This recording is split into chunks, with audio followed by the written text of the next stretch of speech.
Tell him, McCluskey. Tell him what time it is. Little Hen says it's time to rock and roll. All you people are so scared of me. Come quietly or there will be trouble. Man, that's just me. I'm Batman. This is Sparta! There is a tiger in the bathroom! I'm an excellent driver. If it bleeds, we can kill it. Pop quiz, hotshot. Keep the change, you filthy animal. I said, put the bunny back in the box.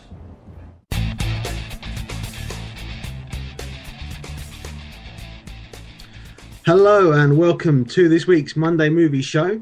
Coming up in the next roughly 90 minutes, we have a packed show which starts off with our cinema section, which includes some movie news, some look at the UK box office top 10, and the following reviews of these movies. Animated film, The Cruise. We have comedy movie, Identity Thief. I was keep on writing it down as Theft, but I wrote it down properly this time. You've got action adventure film, Jack the Giant Slayer, a very creepy thriller in Compliance, and an action thriller of sorts with Stolen. Yeah. If you're listening to us live and you're on Spreaker, you can join us in chat and send us some messages while we're actually on the show. Just click the little red sort of icon in the bottom right hand corner of your screen. You'll be able to then join us that way. I'm Andrew, and as usual with us together as well is Stuart, my co-host, who you've just heard there as well. So let's go on straight into some movie news, Stuart. Yeah, before I go into the movie news, I have to say this. It's a huge, massive congratulations to Dizzy Monkey or Mark Finlay. He's just become a dad for the first time. Gave birth to, well, his other half gave birth. Yeah. His other half gave birth to a little baby boy called Oliver, or as he keeps on sending text messages to me, as Ollie. Yesterday at 1:30, he was £6 5 ounces. So congratulations to Mark. I know he won't be listening to the show because he'll be running around getting the house ready for when Mandy, who's his other half, comes home. So congratulations like a anyway. Chicken. Oh yeah, but congratulations to him. Congratulations. So kicking off with some movie news, and it's just actually not long been announced, but the 4 actors for the new Ninja Turtles reboot, which has been helmed by Michael Beer and Jonathan Liebesman, have been announced. They are: Alan Richardson will play Raphael, Pete Polzek will play Leonardo, Jeremy Howard will play Donatello, and Noel Fisher will play Michelangelo, with Megan Fox, who's the only known actor/actress in the film. She will supposedly be playing April O'Neil. The film itself is set to come out on June the 6th, 2014.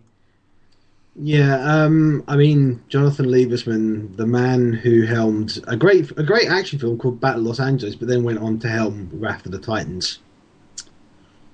And he also did one of the remakes of the Texas Chainsaw Massacre. I think he did the Texas Chainsaw... The beginning. The beginning. Yeah. Which I haven't seen, but I can't imagine is good from what I remember hearing.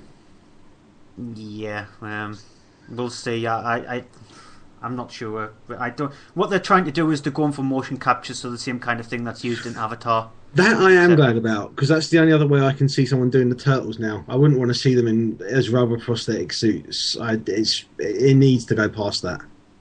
Yeah, but I'm still not sure about it. I wait to see what their first shots are like, but I mean, I'll be interested to see it on that front alone. Yeah, more movie news. According to The Hollywood Reporter, Robert Redford is in talks to star in Captain America the Winter Soldier as an older member of S.H.I.E.L.D. The sources described the role as similar to that played by Ralph Fiennes in Skyfall. Yeah, you told me about this just before we've gone on air, and I'm completely dumbfounded by that. I did not hear about it, and I'm like, wow, that's awesome. I'm not the biggest fan of Robert Redford, but he is really great in most of his films, and that would be awesome to have him. I don't know what kind of capacity you're going to have him if he'll be in it much, but that will be cool. Yeah, I think it'll probably be one of those ones where he might just crop up every now and again in the film, so it'll be like an Robert Redford style role. I don't think he'll be prevalent throughout the movie itself, but you never know. Well, yeah, unless he's playing a villain, that could be awesome. But I don't know that has he ever played a villain? I don't think he has. Well, he is going to be, like I said there, the role is supposedly an older member of S.H.I.E.L.D. Oh yeah, but there's nothing stopping a S.H.I.E.L.D. member from turning to the dark side, as it were, and something, and because that's supposedly one of the things that are happening in that storyline. If you know that storyline, the Winter Soldier. Yeah, I don't. I do. So, good for you then. Bad news for fans of Ryan Gosling, as the actor has said he's stepping away from acting for a while. He said, "I've lost perspective on what I'm doing. I think it's good for me to take a break and reassess why I'm doing it and how I'm doing it. And I think this is probably a good way to learn about that. I need a break from myself as much as I imagine the audience does." Gosling will instead step behind the camera to direct his first feature film, which will be a sci-fi drama called How to Catch a Monster. I'm kind of happy and sad about that, because of the fact that I do love Ryan Gosling as an actor. I think he's a really great actor. Given with Drive, he has really shown that he's a brilliant actor. I'm curious to see if he's going to be a director, what kind of director he might be, because I mean, a lot of actors do turn out to be fairly decent directors. I mean, you look at Ben Affleck just recently in particular. And George Clooney has also went on to direct some stuff afterwards, and he's done a good job in directing. So, I mean, as long as if he's turning out good projects and stuff that he's interested in, and then I will check that out and give that a go as well. But I was disappointed to lose him as an actor, because he is a really great actor. He might have just been a bit burned out, and so he's probably thinking, I need a break from films, because he has been in quite a few films as of late. It's not like a Jessica Chastain who crops up in practically every single thing. It might be. It might be just that. I'm wondering if it might just be the fact of that he's been in that many films, quite big profile recently, and he's just suddenly had a big upshoot in profile because of, especially the way that everyone reacted to things like Drive. And that he's now sort of in the limelight more, that he's thinking, oh, this is a bit much or something, which I mean, it could be burnout because of that, but I hope not. Yeah, let's hope not. And final piece of news from me anyway. 5 fraudsters who pretended they were making a film backed by Hollywood A-listers as a part of a £2.8 million tax scam have been jailed. The group told inspectors that huge actors would be appearing in the film called Landscape of Lives, and that the film would be set and shot in the UK with a budget of around about £20 million. The fraudsters claimed nearly £3 million in VAT and tax credits, which were designed to help British filmmakers. Officials grew suspicious when the footage that was sent to them of the film was only 7 minutes long and was of terrible quality. To cover their tracks, though, they created a film on a budget of around about £84,000 called Landscape of Lies, and released it on DVD in 2011. The 5 fraudsters are now spending 4 years in prison. That's brilliant. They call it Landscape of Lies. Yeah, I like that. They tried to ship it around film festivals as well. So, if I remember correctly in the news story, I think it was the Toronto Film Festival where they managed to get it screened. But it's the fact, though, that they called it Landscape of Lies and they were lying about it, and I think that's brilliant. Oh dear, oh my word! I'm surprised as well when you said about this before the show. I haven't heard anything about it, but I'm not surprised, because there's always someone comes along and tries to do something that will rip off something, so to make money. There are people out there that do that, so not really a surprise. Let's move on though. We'll go straight into the UK box office top 10. Yeah, at number 10 is The Guilt Trip. We haven't seen this. I sort of am tempted to try and get to see it now, because I've heard. You hear mixed reviews. A lot of them saying, "Oh, it's very generic, very boring," and then others saying, "Yeah, but it made me laugh a lot." So I'm kind of curious to see it. It's the one with Barbara Streisand, who plays the mother of Seth Rogen, who needs to go on a road trip to do a book promotion, and he ends up being guilted into taking his mother along, and hilarity ensues. Whether or not it does, we don't know yet. But it seems to have done kind of all right for itself. Not brilliantly, but not badly. At number 9, Hansel and Gretel Witch Hunters. Which is, it's the worst that there has been recently of all of the fairy tale brought to Hollywood kind of things. You had Snow White twice last year. There is coming up in this part of the show, you've got Jack the Giant Slayer, based on Jack and the Beanstalk, and this is Hansel and Gretel, obviously, but grown up and done in an MTV movie. It's really all you need to know. It's not good. Yeah, number 8, and you went for Red Dawn, which is very run-of-the-mill, very generic, very unnecessary remake of an unnecessary original film, which is saying a lot because the original film is quite bad. And the whole thing of it had been delayed for 2 years to come out from being shot sort of doesn't help it, and because of the whole thing of them changing it to try and expand it for a bigger market, it's gone in at number 8, which I'm surprised at. I didn't think it was going to get in the top 10 at all. It's got some kind of logistically okay action sequences. Aside from that, though, it's got terrible dialogue, it's got awful acting, and characters that you wouldn't give two shakes about. And number 7, Mama. I still haven't seen this, and I probably won't see it. Yeah, I've said week in, week out, it's a decent enough horror film. Nothing you've never seen done before, but it's not too bad. Number 6, and you went for The Incredible Burt Wonderstone. This I kind of liked, but it's not anywhere near as funny as it should have been. Steve Carell and Steve Carell and Steve Buscemi. That just seems odd saying that. The two of them play best friends since they were kids who've grown up and become a big Vegas magic show, who have been stuck in a rut, and then their show is threatened by new on the scene I forget the name of the character, but a street magic performer, kind of like David Blaine, played by Jim Carrey. Jim Carrey steals every scene he's in, and he's absolutely brilliant. And he's actually most of the laughs of the film. It's good. It could have been and should have been so much more funnier. Yeah, number 5, Parker. Which is, Incredible Burt Wonderstone should have been and could have been so much funnier. Parker could have been and should have been A, much shorter, B, less filled with Jennifer Lopez, as in not in it at all, and C, more action.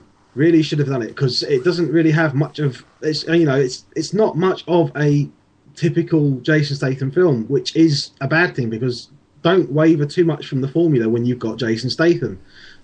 He plays a guy who's he's a thief and gets done over by the group that he's with at the start of the film, and then goes out for revenge to find them, and it takes far too long to get where it's going. It's 2 hours and it needs to be about an hour and a half. Number 4, Wreck-It Ralph. What more can we say about this? Absolutely fantastic. Great Disney animation, which is the closest to being a Pixar film. Number 3, and you went before Welcome to the Punch. Which I was disappointed with. It's a nice British film. It's up there, hitting above its weight with American movies. The way it looks, and the London looks absolutely brilliant. James McAvoy is kind of okay in it, but sort of a poorly developed character. A bit one-sided. Mark Strong's a better character, but he's playing the main bad guy that McAvoy's character's trying to catch. Gets very convoluted very quickly as the movie progresses, and just becomes too complicated by the end of it. But enjoyable and good action sequences. And number 2, Side Effects. Steven Soderbergh's supposed last film. Yeah, right. Absolutely brilliant performances from his cast, which he has learned to limit to a certain number of people instead of having everyone in there. And Rooney Mara in the lead, who plays a woman who is undergoing depression and taking loads of tablets, which as a result of them, because of side effects, something catastrophic happens, and all these questions and such are raised because of it.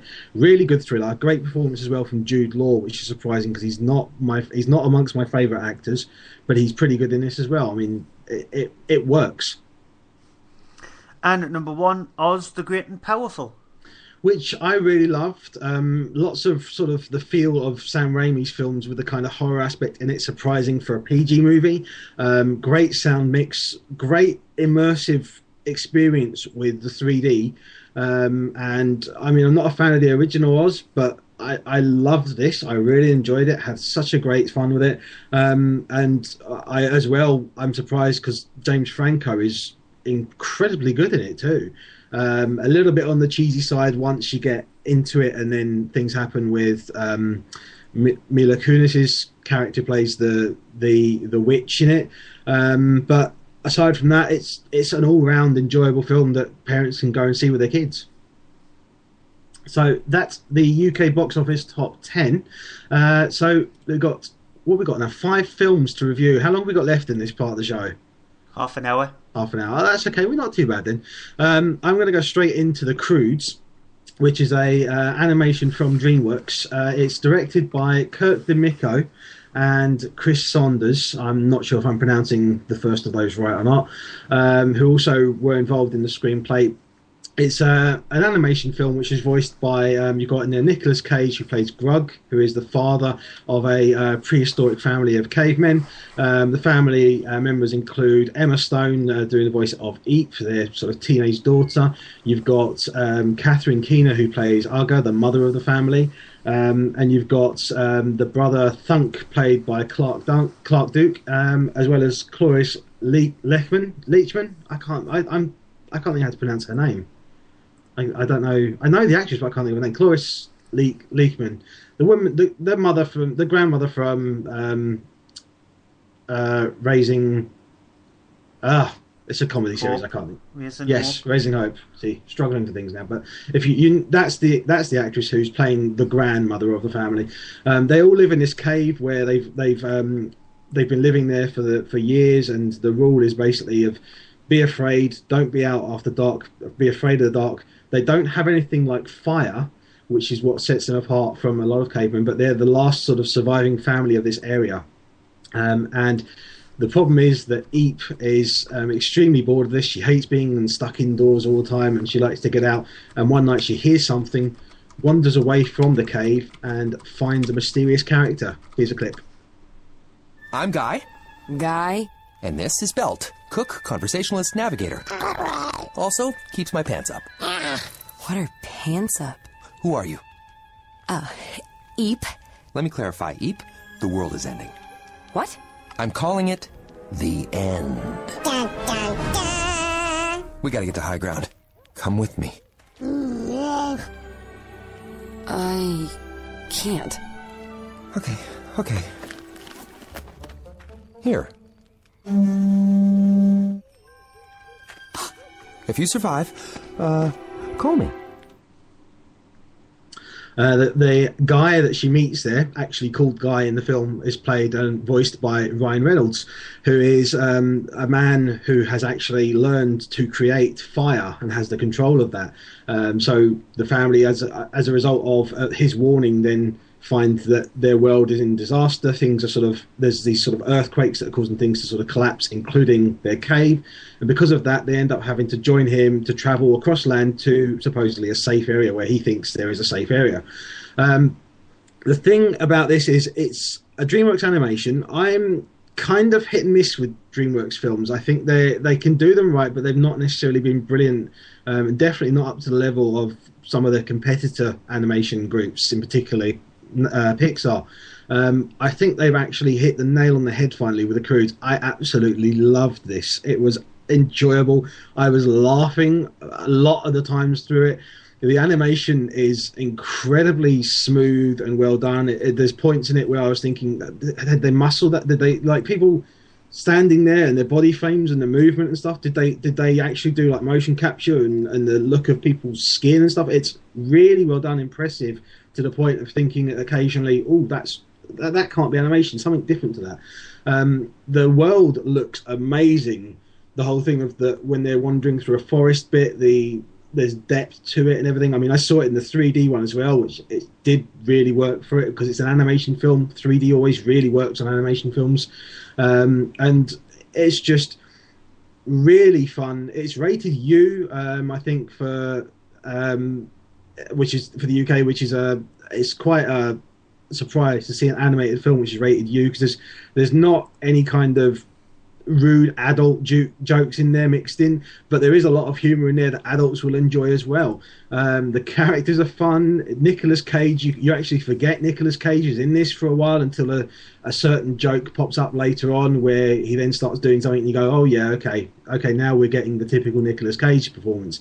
But then he soon sort of breaks out of that and goes back to a normal character, and it's surprising how much I just got into this and got into the characters. I really can't believe I enjoyed it this much. Okay, I can't comment on it because I've not seen it and I don't find it quite interesting. I'll wait until it comes out on DVD when I'll watch it then.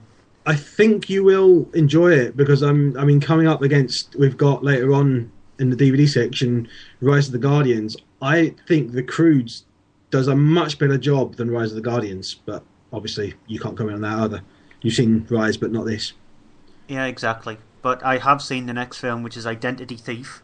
And it's from the producers of Ted, which rose my hopes up, and it's from the director of Horrible Bosses, which sunk it.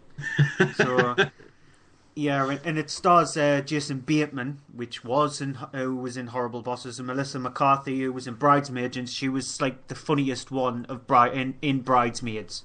The film itself is not very funny at all, but she was probably the best thing about it. And is she not? If I'm correct me if I'm mistaken. She's also in the upcoming Hangover 3 as well, isn't she? I think she pops up in Hangover 3. So,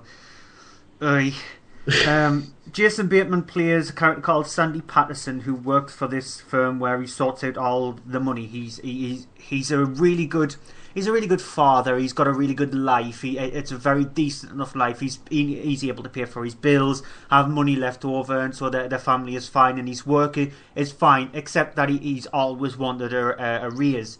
However, there is a character who's played by Melissa McCarthy, who also plays Sandy Patterson, who lives in Chicago, and she's decided to commit identity theft.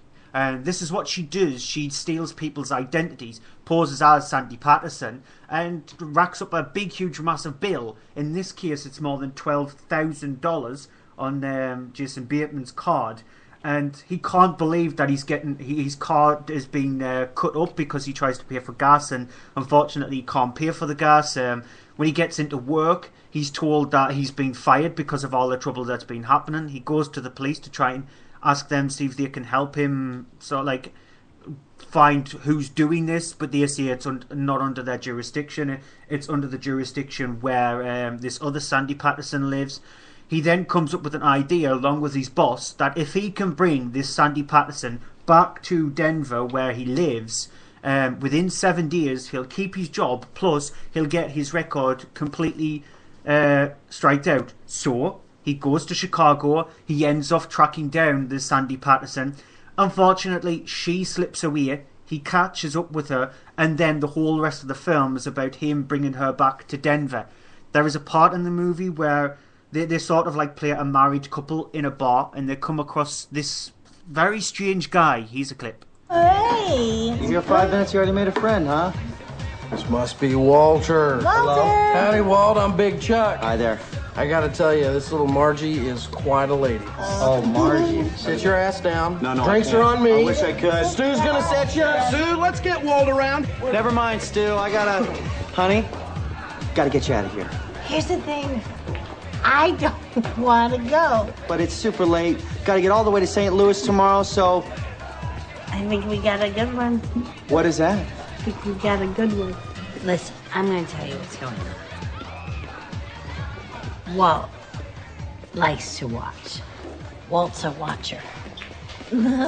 Oh, no. And so I've already told you how the rest of the film plays out. Now, the thing is, though, I didn't find this film funny at all. I laughed once, sort of. There is one scene where Jason Bateman and Melissa McCarthy are having an argument in this in this diner, and she sort of goes to town with this argument, tries to be this person who's the victim in it all, and says something about Jason Bateman's character which I found quite funny. So it's not very funny at all. The jokes just completely fly by. There is it's not a gross out comedy movie, but there is one scene in the movie which is quite wrong. Let's just say it involves a hotel room and the extended bit from the clip that you've just heard. So I'll just leave that to your imagination. What I will say though is there is a scene in the movie. I know she only did this for play up because of the way her character is, but there is a scene in the movie where Melissa McCarthy shows that she can actually act, that she might have a future in doing a drama. I reviewed this film on Following the Nerd on Thursday Gone, and I did see that I've got a feeling that Melissa McCarthy might turn out to be the female version of Jim Carrey back 10 years ago. Because what Jim Carrey did is he did a lot of stupid slapstick comedies, and then he did a couple of dramas which he excelled at, with like Man in the Moon and The Truman Show. And I've got a feeling that if Melissa McCarthy is given the right role in a drama, she might be able to prove that she's more than just a gross-out comedy actress. Unfortunately, as Andy said, that she has got a role in The Hangover Part 3. Which, help. Which looks like a very uncomfortable scene from the trailer. Yeah, so I am hoping that it is true that Melissa McCarthy can act, and the film itself is not funny. So if you think that you're going to see a comedy movie and laugh, and US Danny Dyer fan says first saw McCarthy in a drama called The Nines with Ryan Reynolds. Maybe. Yeah, I've never seen it. So yeah, who's another actor who's another actor who started out in comedy and then did really good drama. Yeah, I've not seen The Nines, but anyway, it's not a very funny film. Just leave Identity Thief alone. Let it be stolen, yeah. Sorry, no, I wasn't going that far. Yeah, sorry, I just couldn't resist. Okay, so let's go on to Jack the Giant Slayer, which is the other big film that's been released this week, which is directed by Bryan Singer. It's been written partly by Christopher McQuarrie, who has worked with Bryan Singer on things before. He worked with him in particular on Singer's debut, The Usual Suspects. Now, it's a take on Jack and the Beanstalk. It's given the modern, well, not modern, but it's given the Hollywood reworking. In the film, you've got Nicholas Hoult, who plays Jack, who is the son of just a sort of a farmer. You see him as a kid, as when he's younger, and his father's reading a story to him, a bedtime story, and it cuts back and forth between him and Isabel, who is the princess of the king of the land, who is also being read a story by her mother, and it sort of cuts back and forth, so you get the full version of the story of the giants and what happened, and you have the whole thing laid out of that there is this land up in the sky of the giants, and that there is the whole thing of the giants tried to attack and invade. Explained in this opening is that the fact that there is a crown that was made, which is magical in properties, and the case of that whoever wears the crown is actually able to control and command the giants, therefore able to use the crown to stop the giants from invading and protecting the land. This whole thing sort of sets up the story of that Jack ends up in the town where he's there to try and sell his uncle's horse and cart because they've got no money left to fix up the house, which is all sort of falling apart. When he's there, he wanders into a little stage play bit there where he helps a woman who is there, and sort of she's being sort of chased after by a group of thugs. Here's a clip. Where do you think you're going? What's the matter, love? Not enjoying the show? Get your hands off me! Hey, that's no way to treat that. Lady. To be honest, you looked a little too drunk to do that. Now, what say we let the good lady go home, and I'll consider forgetting all about this. We're sorry, sir. We don't want any trouble. Good. Because that's what you're going to get. Trouble.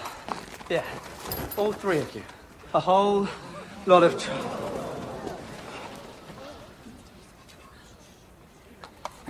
There's something behind me, isn't there?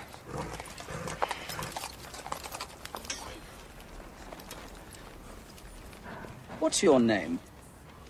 Jack? Something wrong with your knees, Jack? So Jack has unwittingly then met the princess, who's now grown up the same age as his. It's the case of that he then ends up at home one night after he has been given these beans. He's at home and he's told, do not get the beans wet, when it's raining down and this house is full of holes in the roof which are then leaking. The princess ends up turning up at his house to get some shelter because of the rain is torrential. The beanstalk then sprouts out of the ground, takes away the house, lifts the house up, and Isabel in it as well, although Jack unfortunately isn't able to stay in the house and falls out, wakes up in the morning to find the king and everyone is there looking at him to see, what are you doing here, what happened, where's this beanstalk come from, and the whole thing of him then having to go up to the beanstalk to find the princess and try and rescue her leads up to the whole thing of the land above. and he's accompanied by Ewan McGregor, who you heard in that clip there, who plays one of her the princess's sort of private guard, and Roderick, who is played by Stanley Tucci, who is her betrothed, married to be married to her. And he has the ulterior motive that he wants to try and get up there to get the crown and become the king of the giants and take them over. Here's the thing with Jack the Giant Slayer. It is riddled with problems. The biggest one of all of which is the giants themselves.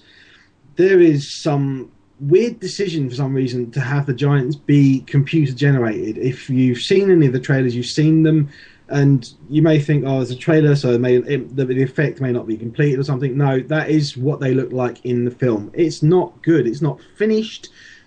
I don't know if it's intentionally done like that or if it's because they were rushing it or something, but I don't know why they didn't just have actors and, do it as... Because they've obviously done motion capture of some sort and then put the people in there and done an effects work on them. So why didn't they just have the people dress up and just, shoot them out of proportion and stuff and do it that way?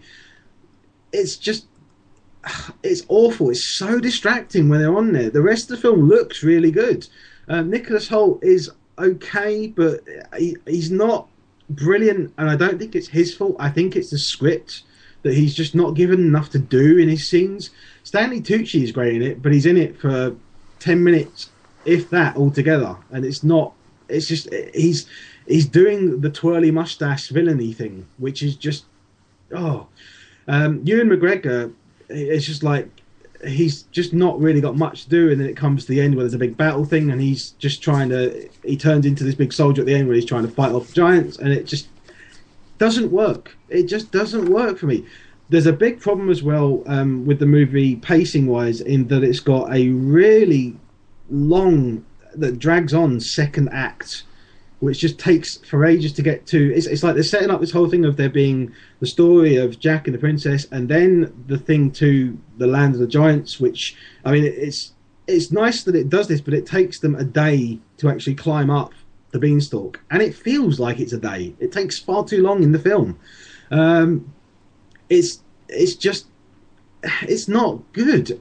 You would expect so much more from Bryan Singer, and I expect so much more as well from Christopher McQuarrie as a writer, because I know he can write better than this. And it's just, everything in this just seems so average. Nothing particularly stands out as brilliant, which is why it's so disappointing to me. Right, quickly go on to the next film, which is Compliance, which is a small little... the director builds it as an indie film. The director is Craig Zobel. He builds it as a sort of like an indie thriller. It's based on, it's inspired by true events, where in America, in 70 different instances, maybe more, in different fast food chain restaurants, what happened was this guy rang up posing as a police officer, just to see how far he could take things. And this movie centres around on one instance. This time, what the director has done, instead of obviously going into lawsuits with different big, huge, massive fast food restaurant chains, is he's come up with his own chain. And I listened to an interview with him where he says that he hasn't changed that much of the story of this particular story, and I'm guessing it's just the fast food chain where he's decided to change. It centres around a character played by Dreamer Walker. That is actually her real name. Yeah. She plays Becky. She works at this fast food chicken restaurant place.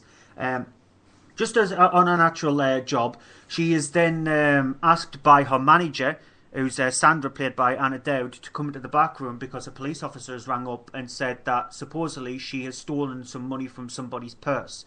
This police officer then gets Sandra to ask her to obviously conduct a search on her, because the police officer says that he's unable to get to the restaurant and he would like her to do that.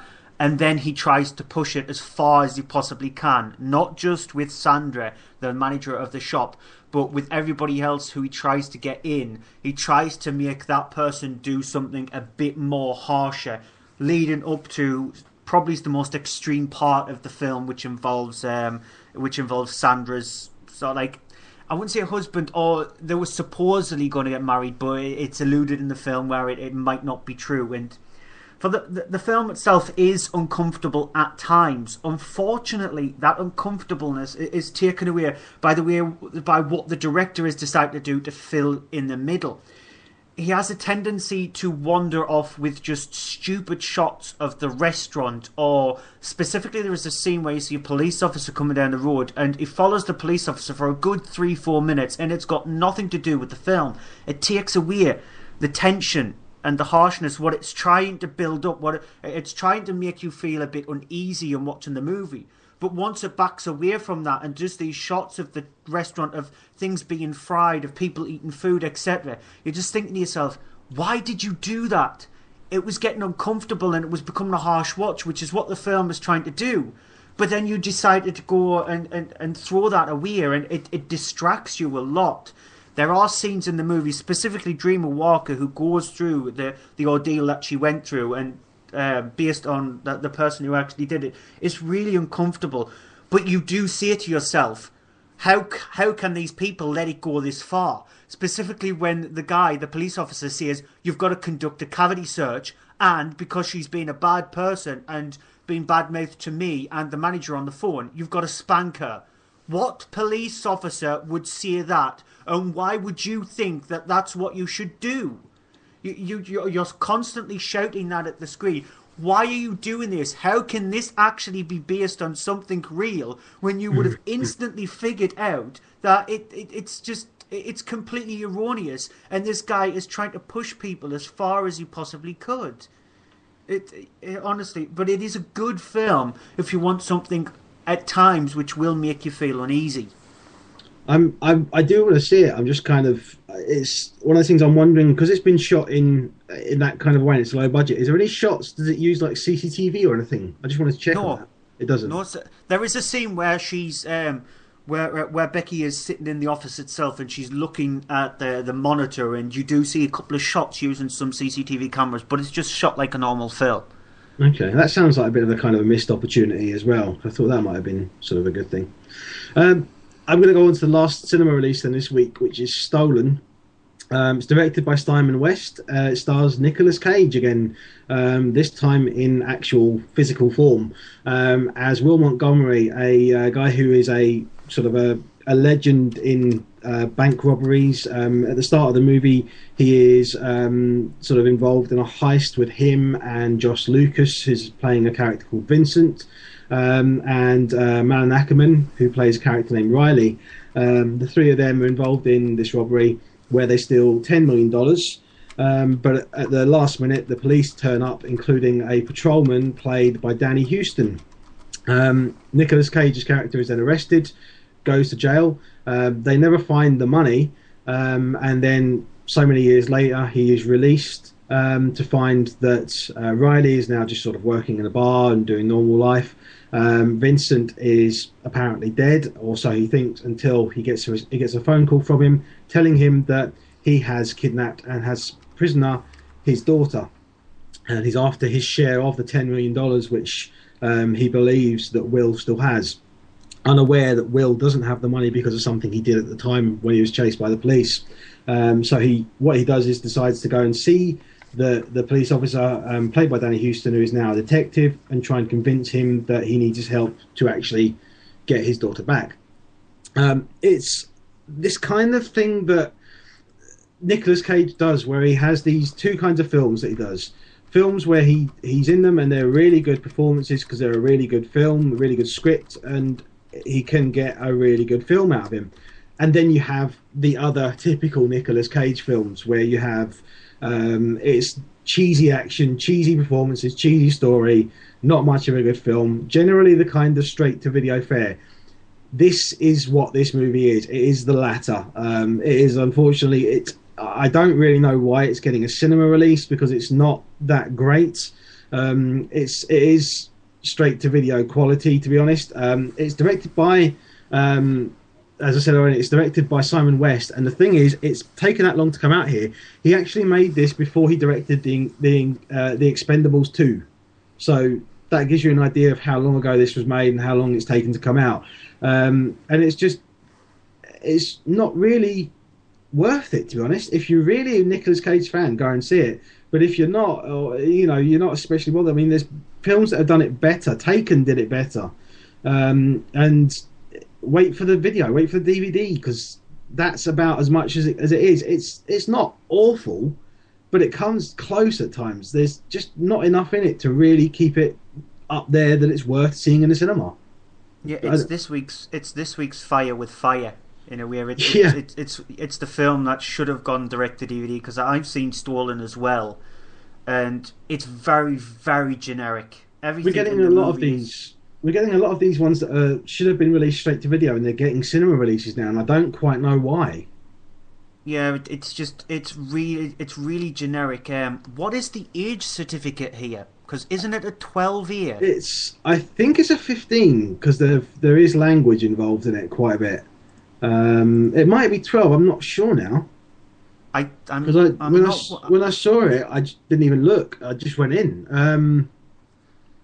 I'm not 100% certain, but I could have swore that it was a 12 year. Well, IMDb has it as 12A. I thought it was a 15.